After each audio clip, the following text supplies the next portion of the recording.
তো একেবারেই অন্ধকার হয়ে গেল। তো ব্রিজটা এত সুন্দর, আর কাপ্তাই লেক তো কি বলবো, বইলে শেষ করতে পারবো না, এত বড় লেক।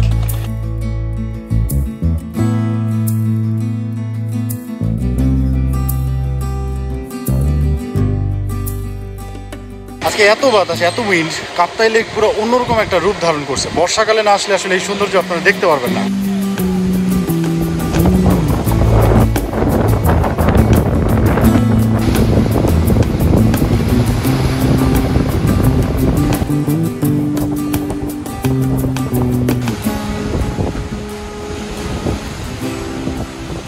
পলওয়েল পার্কে আসলে মানে কাপ্তাই লেককে আপনি একদম সামনে থেকে দেখতে পারবেন। এত একটা ভালো লাগা কাজ করতেছে যে এত কাছে কাপ্তাই লেকের, আমি আসলে ভাবি নাই যে এতটা কাছে আসতে পারবো।